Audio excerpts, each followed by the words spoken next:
जादुई मेहंदी का कुआं। एक बार की बात है, रिया नाम की लड़की अपनी बुआ तुलसी के साथ रहती थी। तुलसी की भी एक बेटी थी जिसका नाम अंकिता था। रिया के माता पिता का कुछ समय पहले ही निधन हो गया था।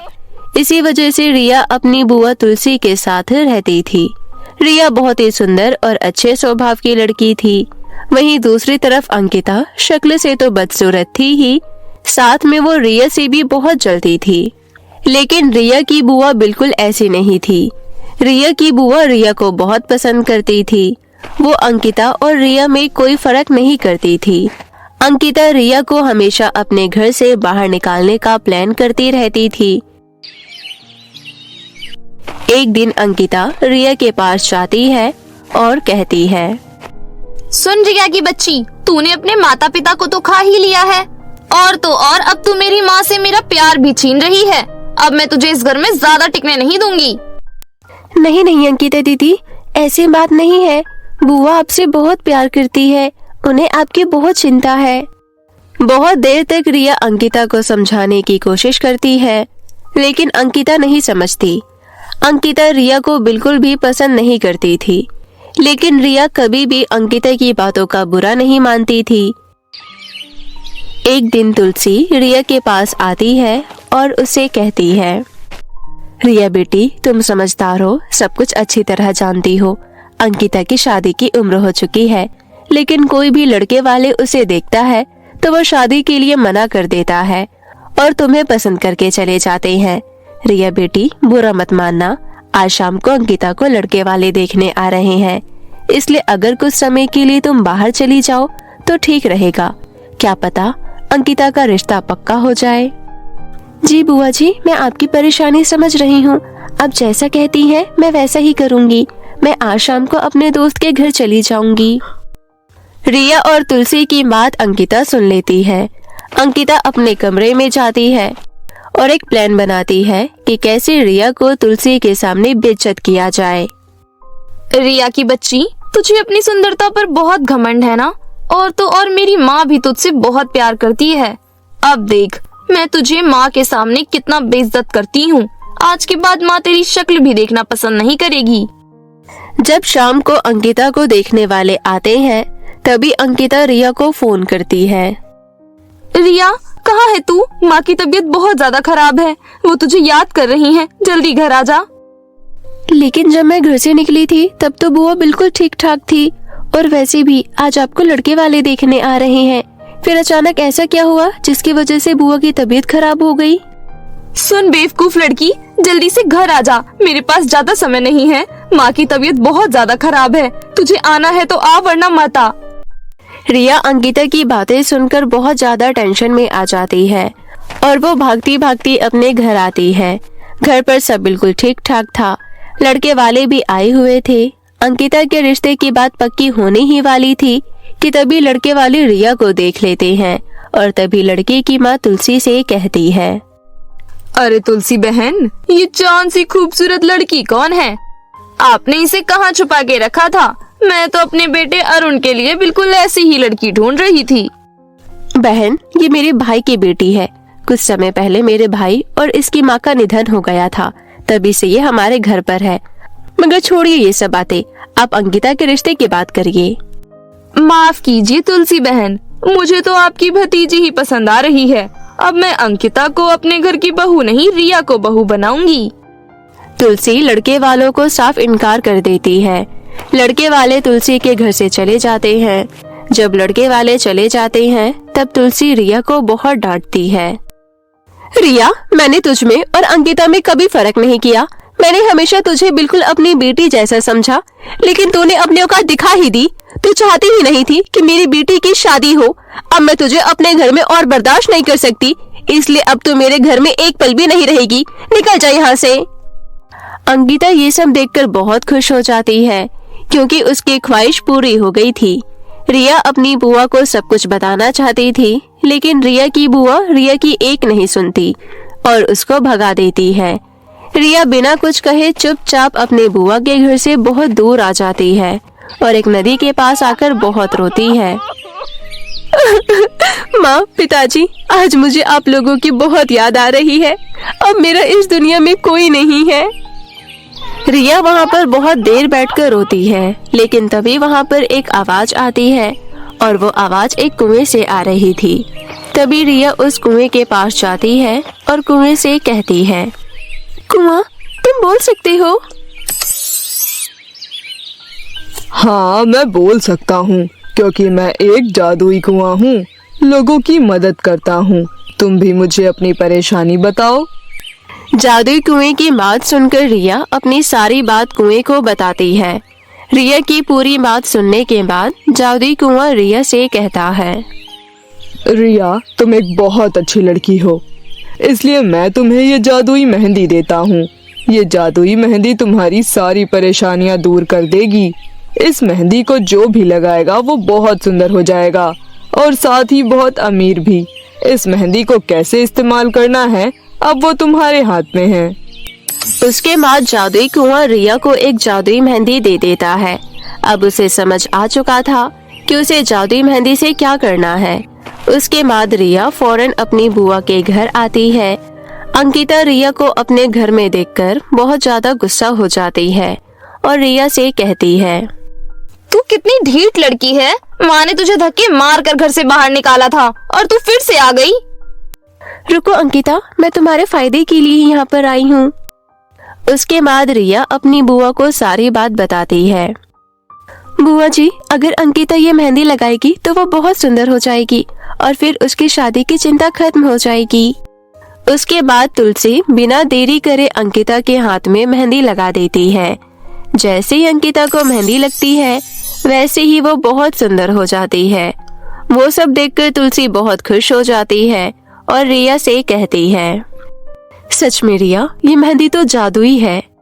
अंकिता भी अपने आप को इतना सुंदर देखकर बहुत खुश थी और उसे अपने किए पर बहुत दुख होता है। जिस रिया के साथ उसने इतना गलत किया था उसी की वजह से आज वो इतनी सुंदर हो पाई। इसलिए वो अपनी माँ को सारी बात बता देती है कि उसी ने रिया को घर से बाहर निकलवाया था। उसके बाद अंकिता और तुलसी दोनों मिलकर रिया से माफी मांगती है। बेटी, मुझे माफ कर दे, मैंने तुझे समझने में गलती कर दी और तेरी बात बिना सुने ही तुझे घर से बाहर निकाल दिया। कोई बात नहीं बुआ जी, माफी मांगने की कोई जरूरत नहीं है।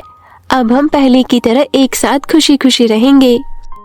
और इस तरह रिया अपनी बुआ की गलतफहमी दूर कर देती है और खुशी खुशी अपने घर वापस आ जाती है और हंसी खुशी रहने लगती है। तो मेरे प्यारे दोस्तों, कैसी लगी आपको हमारी ये कहानी? हमें कमेंट करके जरूर बताएं और इसे अपने दोस्तों के साथ भी शेयर करें। और हाँ दोस्तों, अगर आपने अब तक हमारे चैनल को सब्सक्राइब नहीं किया है तो जल्दी से नीचे लाल बटन दबाकर अभी कर ले। कंगना परी का जादुई 2 कंगन। सोनापुर नाम के गांव में तृप्ति और सृष्टि नाम की 2 बहनें अपने पिता रमेश के साथ रहती थी। तृप्ति अपनी छोटी बहन सृष्टि को बहुत प्यार करती थी, इसलिए घर का सारा काम खुद ही करती थी। तृप्ति के लाड प्यार ने सृष्टि को बिगाड़ के रख दिया था। सृष्टि घर के एक भी काम में हाथ नहीं लगाती थी और कोई उसे कुछ बोलता था तो उसे उल्टा जवाब देती थी। एक दिन रमेश सृष्टि को बुलाता है। बेटा सृष्टि, जरा मेरे लिए चाय नाश्ता लेकर आना। थोड़ी देर बाद रमेश देखता है कि उसने सृष्टि को चाय नाश्ता लाने के लिए कहा था, लेकिन तृप्ति चाय नाश्ता लेकर आती है। ये देखकर रमेश तृप्ति को बोलता है। तृप्ति, मैंने तो सृष्टि को चाय नाश्ता लेकर आने के लिए कहा था, लेकिन वो कहाँ है? मुझे तुम दोनों से कुछ बात करनी है। पापा, सृष्टि कल रात को देर से सोई थी, इसलिए अभी तक उसकी नींद पूरी नहीं हुई है। अच्छा ठीक है। पापा, आपको कुछ बात करनी थी। अरे हाँ, मैं तो भूल ही गया था। दरअसल कल तुम दोनों को लड़के वाले देखने आ रहे हैं। मैं सोच रहा था कि दोनों बहनों की एक घर में ही शादी करवा देता हूँ। भला मेरे लिए इससे ज्यादा खुशी की बात क्या हो सकती है? तुम्हारा इसमें क्या कहना है? पापा, आपको जो ठीक लगे करिए। ठीक है, फिर कल तुम दोनों अच्छे से तैयार हो जाना। ठीक है पापा।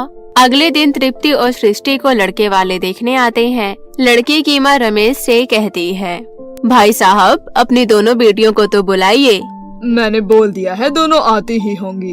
तभी तृप्ति और सृष्टि वहाँ आ जाते हैं। बहन जी, ये मेरी बड़ी बेटी तृप्ति है और ये मेरी छोटी बेटी सृष्टि है। इन दोनों की माँ बचपन में ही गुजर गई थी, जिसके बाद से मैंने ही इन दोनों को पाल पोस कर बड़ा किया है। जी, मुझे आपकी दोनों बेटियां बहुत अच्छी लगी है। एक बार मैं अपने दोनों बेटों से भी पूछ लेती हूँ। उसके बाद शीला अपने दोनों बेटे, जिनका नाम अक्षय और अंकित था। अक्षय और अंकित, मुझे तो ये दोनों बहनें बहुत पसंद आई है। तुम दोनों का क्या ख्याल है? दोनों भाई हाँ कर देते हैं। लो भाई साहब, मेरे दोनों बेटे भी शादी के लिए तैयार है। अब हम जल्दी अच्छा सा मुहूर्त देखकर शादी करवा देंगे। इस तरह रिश्ता पक्का हो जाता है और अगले महीने तृप्ति की शादी बड़े भाई अक्षय और सृष्टि की शादी छोटे भाई अंकित से हो जाती है। शादी के 2 दिन बाद शीला अपनी दोनों बहुओं से कहती है, अब सारे रस्म दिन पूरे हो गए हैं, लेकिन अभी भी एक रस्म बाकी है। कौन सी रस्म माँ जी? दरअसल मेरी सास एक बहुत बड़ी जादूगरनी थी और परीलोक की कंगना परी उनकी बहुत अच्छी दोस्त थी। इसलिए जब भी हमारे घर में किसी की शादी होती है तो हम कंगना परी को अपने घर बुलाते हैं। अच्छा, फिर ये रस्म कब होगी माँ जी? मैं तो सोच रही हूँ कि आज शाम को ही रख दूँ। सुनो, तुम दोनों अपने हाथों से आज शाम को अच्छा स्वादिष्ट खाना बनाना। ठीक है माँ जी, लेकिन ध्यान से, किसी चीज की कमी नहीं होनी चाहिए। अगर कंगना परी तुम दोनों से खुश हुई तो वो तोहफे में तुम्हें कंगन देगी। ठीक है माँ जी, हम दोनों ध्यान से सारा काम करेंगे। इतना बोलकर तृप्ति किचन में चली जाती है और खाना बनाना शुरू कर देती है। वहीं दूसरी तरफ से सृष्टि अपने मन में सोचती है, पता नहीं क्या मुसीबत है ये। मैं तो नहीं जाने वाली इतनी जल्दी खाना बनाने। अभी मैं पहले अपना फेवरेट सीरियल देखूंगी, उसके बाद ही कोई काम करने का सोचूंगी। इतना बोलकर सृष्टि अपने कमरे में चली जाती है और सीरियल देखने लगती है। सीरियल खत्म होने के बाद सृष्टि किचन में आती है और तृप्ति से जाकर कहती है, दीदी, आपको तो अच्छे से पता है कि मुझे कुछ बनाना ही नहीं आता। क्या जरूरत थी माँ जी को कंगना परी को बुलाने की? ऐसे मत बोलो सृष्टि, तुम गुस्सा मत हो। तुम जाकर अपने कमरे में बैठो, यहाँ सारा खाना मैं खुद बना लूंगी। तृप्ति की बात सुनकर सृष्टि बहुत खुश होती है। ठीक है, मैं तो चली अपने कमरे में मेकअप करने। इतना बोलकर सृष्टि अपने कमरे में जाती है और मेकअप करने लगती है। वहीं दूसरी तरफ तृप्ति अकेली ही सारा खाना बना रही होती है। कुछ घंटों बाद तृप्ति का सारा खाना बन जाता है। तभी शीला किचन में आती है और तृप्ति से बोलती है, अरे बहू, तुम अकेले हो यहाँ? सृष्टि बहू कहाँ है? मुझे तो लग रहा है कि तुमने अकेले ही सारा काम किया है। नहीं माँ जी, मेरे साथ सृष्टि भी थी, वो तो अभी अभी अपने कमरे में गई है।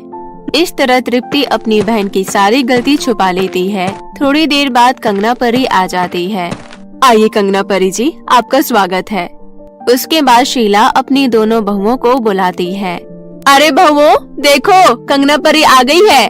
शीला की आवाज सुनकर सृष्टि रसोई में जाती है और तृप्ति के साथ खाना लेकर बाहर आती है। उसके बाद दोनों बहनें कंगना परी को खाना देती हैं। कंगना परी जी, खाना शुरू करिए। फिर कंगना परी खाना खाने लगती है। खाना खाने के बाद कंगना परी बोलती है, खाना तो बहुत अच्छा बना था। लगता है किसी ने मन लगाकर खाना बनाया था। हाँ, मेरी दोनों बहुओं को जब से मैंने कहा कि आप आने वाली हैं, तब से दोनों किचन में खाना बनाने में लगी हुई थी। शीला की बात सुनकर कंगना परी अपने मन में कुछ देर तक सोचने के बाद बोलती है, अच्छा तो ऐसी बात है, फिर तोहफा भी इन दोनों को इनके काम के हिसाब से ही मिलेगा। इतना बोलकर कंगना परी वहाँ 2 कंगन प्रकट करती है। कंगना परी एक कंगन तृप्ति को देती है और एक कंगन सृष्टि को देती है। उसके बाद कंगना परी अपनी जादुई छड़ी घुमाती है। तभी अचानक तृप्ति के हाथ में रखा हुआ कंगन सुनहरे कंगन में बदल जाता है। वहीं दूसरी तरफ सृष्टि के हाथ वाला कंगन काला पड़ जाता है और सृष्टि भी दिखने में काली हो जाती है। अपना ऐसा रूप देख सृष्टि रोने लगती है। अरे ये क्या हुआ? मैं काली कैसे हो गई? मैं खुद को ऐसे नहीं देख सकती। कोई मुझे पहले की तरह कर दो। अरे ये सब क्या हो रहा है? तभी कंगना परी मुस्कुराने लगती है और शीला से बोलती है, शीला, ये तुम्हारी दोनों बहुओं के काम का इनाम है। तुम्हारी बड़ी बहू ने ही अकेले खाना बनाया था और तुम्हारी दूसरी बहू तो अपने कमरे में बैठकर मेकअप कर रही थी। कंगना परी की ये बात सुनकर शीला बहुत गुस्सा होती है और सृष्टि की तरफ देखने लगती है। सृष्टि रोते हुए बोलती है, कंगना परी जी, मुझे माफ कर दीजिए। मैं आगे से कभी ऐसा नहीं करूँगी और दीदी का हर काम में हाथ बटाऊंगी। मुझे माफ कर दीजिए। हाँ कंगना परी जी, आप एक बार इसे मौका दे दीजिए।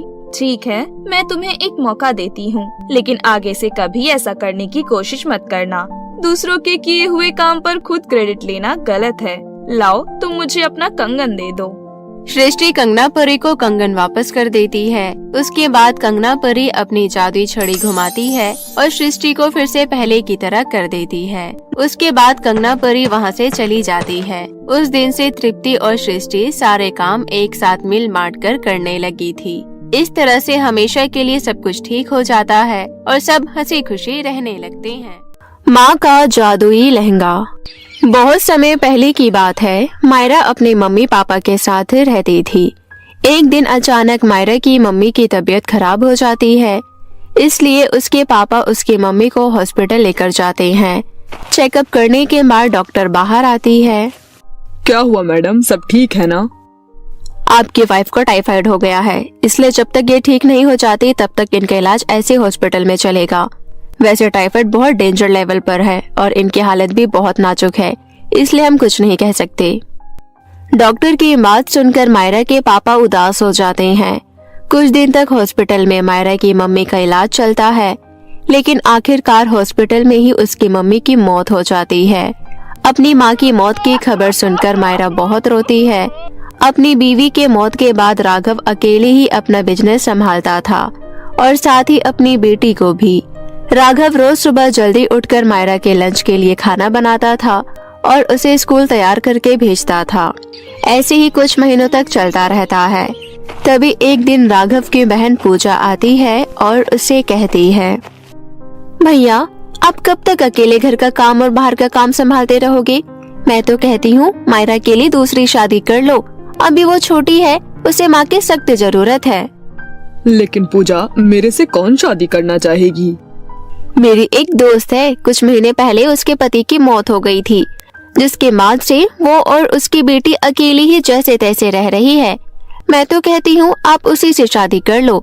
अपनी बेटी के साथ साथ वो मायरा का भी ख्याल रखेगी। चल ठीक है, तू उससे बात कर ले। पूजा अपने घर जाती है और अपनी दोस्त को ये सारी बात बताती है। उसकी दोस्त भी राघव के रिश्ते के लिए हाँ कर देती है। एक हफ्ते बाद पूजा की दोस्त मीनाक्षी की शादी राघव से हो जाती है। मीनाक्षी अपनी बेटी शिविका को लेकर राघव के घर आ जाती है। मीनाक्षी, तुम्हें पूजा ने मेरे बारे में सब कुछ बता ही दिया होगा। मैंने तुमसे शादी अपनी बेटी मायरा के लिए किया है। मैं चाहता हूँ कि तुम मेरी बेटी को अपनी सगी बेटी जैसा प्यार दो। जी आप चिंता मत कीजिए, मैं मायरा को अपनी बेटी शिविका जितना बराबर प्यार दूंगी। चलो मैं तुम दोनों को मायरा से मिलवाता हूँ। राघव शिविका और मीनाक्षी को मायरा के पास लेकर जाता है। दोनों को देखकर मायरा बोलती है, पापा ये दोनों कौन है? मायरा, ये तुम्हारी माँ है और ये तुम्हारी बहन। आज से तुम्हें अकेले और उदास रहने की कोई जरूरत नहीं है, क्योंकि ये तुम्हारी नई माँ तुम्हें बहुत प्यार करेगी। ये सुनकर मायरा खुश हो जाती है।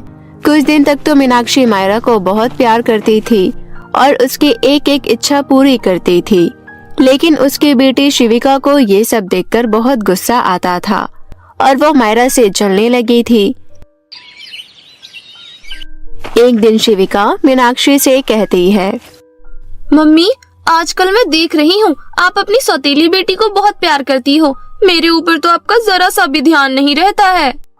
अरे नहीं बेटा, तू गलत सोच रही है। मैं ये सब तेरे लिए ही तो कर रही हूँ। मेरे लिए? लेकिन कैसे? आप मुझे अच्छे से समझाओ। तू तो देख ही रही होगी इसके बाप के पास कितनी प्रॉपर्टी है। मायरा की अच्छी मम्मी बनकर मैं इसके बाप का दिल जीत लूंगी और उससे सारी प्रॉपर्टी अपने नाम करवा लूंगी। जैसे ही प्रॉपर्टी मेरे नाम होगी, मैं दोनों बाप बेटी को दूध में पड़ी मक्खी की तरह निकालकर फेंक दूंगी। अपनी माँ की ये बात सुनकर शिविका खुश हो जाती है। कुछ दिनों बाद राघव अपने बिजनेस के काम से देहरादून चला जाता है, जिसके बाद मीनाक्षी अपना असली रूप दिखाना शुरू कर देती है। एक दिन मायरा खेल रही होती है, तभी मीनाक्षी उसके पास जाती है और बोलती है, क्या कर रही है ये? मैं खेल रही हूँ मम्मी, लेकिन आप मुझसे इतने गुस्से में बात क्यों कर रही हो? आप ठीक तो हो ना? मैं बिल्कुल ठीक हूँ। ये खेलना छोड़ और चुपचाप किचन में जाकर बर्तन धो। बर्तन धोने के बाद तुझे और भी बहुत सारे काम करने हैं। मुझे तो बर्तन धोना आता ही नहीं है। मुझे तो घर का एक भी काम नहीं आता। काम नहीं आती है तो सीख ले, नहीं तो तुझे खाना नहीं मिलेगा।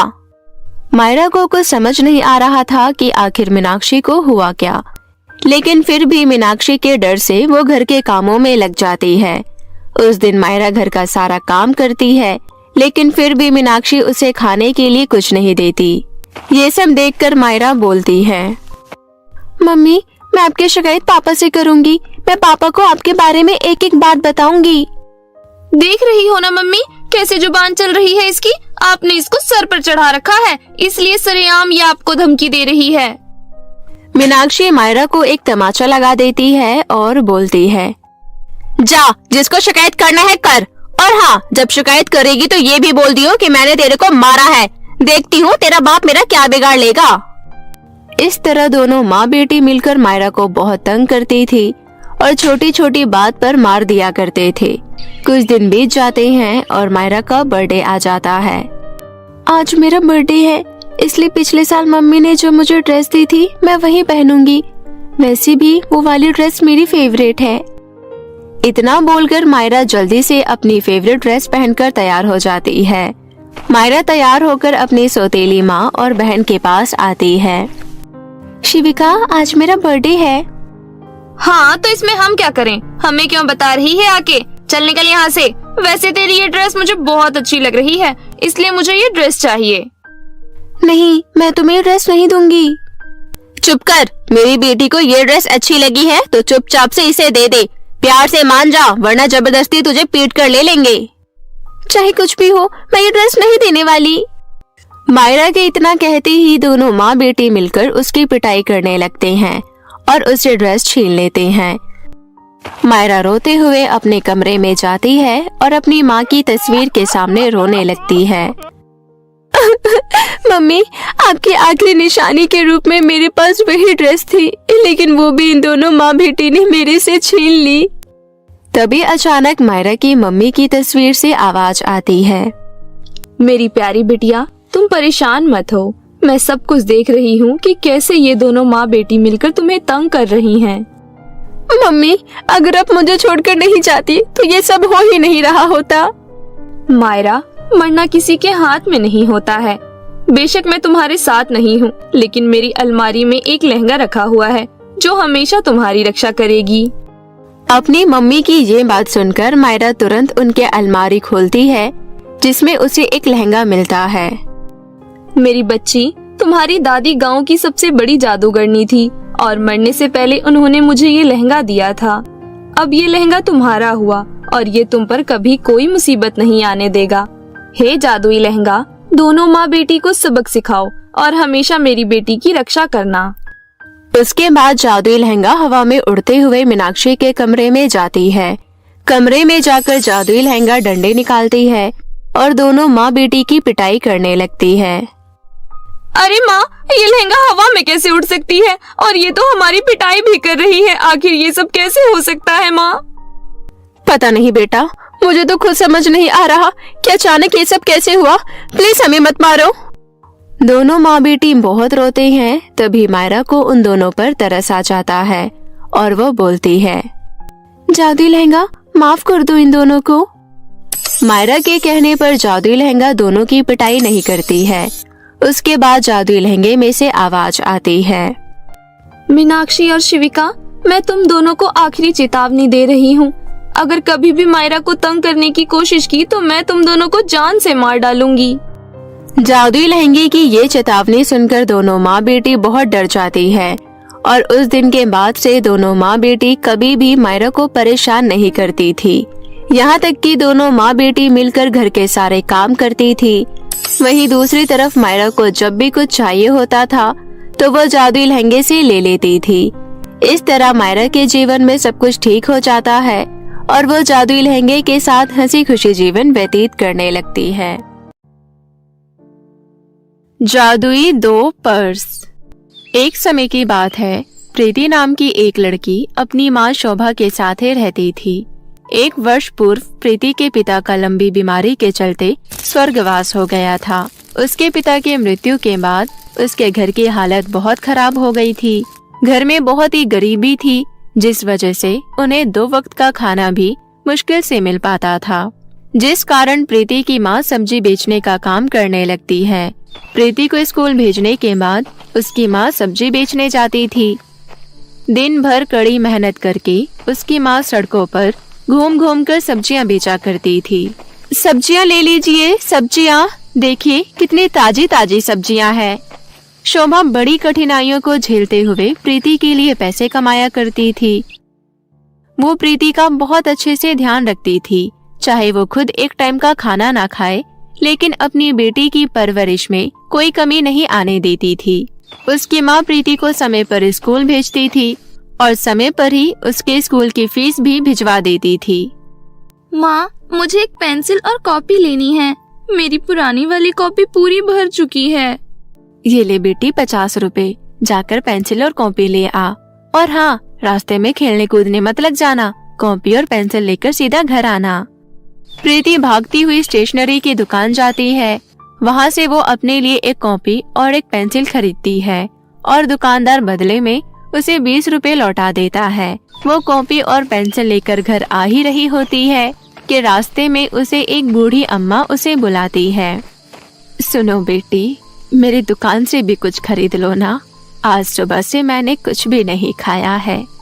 प्रीति को उस बूढ़ी अम्मा पर बहुत दया आती है, क्योंकि उस बूढ़ी अम्मा की चमकती हुई आंखें दया की भीख मांग रही थी। फिर प्रीति उसे अपने 20 रुपए निकाल कर दे देती है।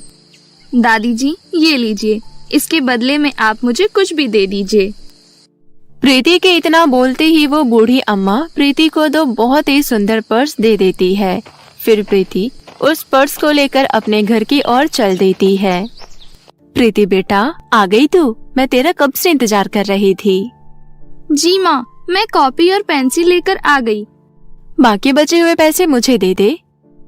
माँ के इतना बोलते ही प्रीति अपनी माँ के हाथ में दोनों पर्स रख देती है। अरे ये क्या, तुमने क्या उस बचे हुए पैसों से ये खरीद लिया?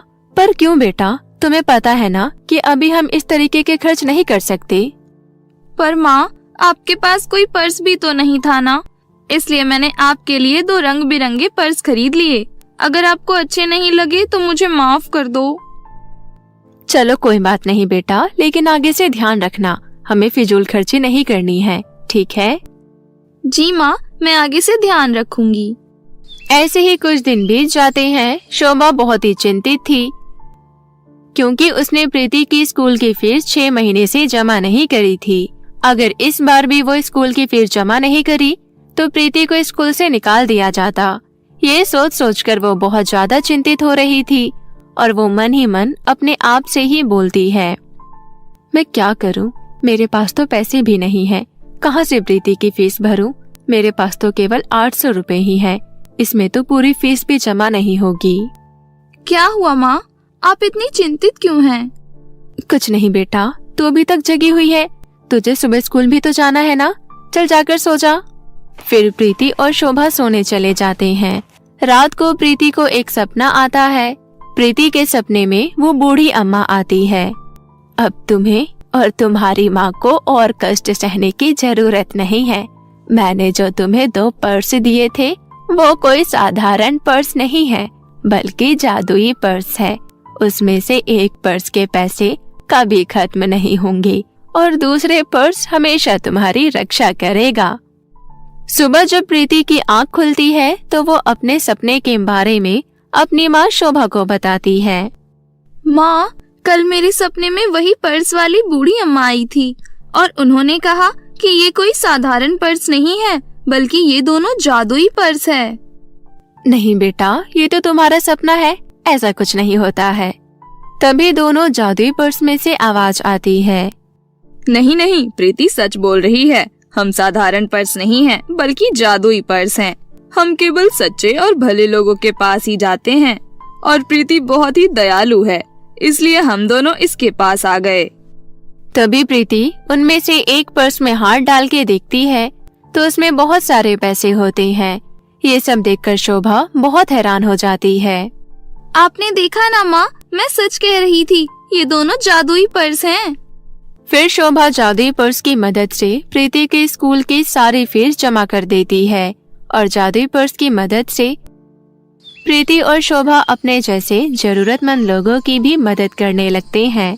ऐसे ही एक दिन, बेटा, मैं कई दिनों से भूखी थी। तुम्हारा बहुत बहुत धन्यवाद जो तुमने मुझे खाने के लिए खाना दिया। नहीं अम्मा, मैंने कुछ नहीं किया। जो दिया है वो ईश्वर ने ही दिया है। अगर धन्यवाद करना है तब ईश्वर का कीजिए। तभी मंदिर में एक महिला रोते रोते आती है।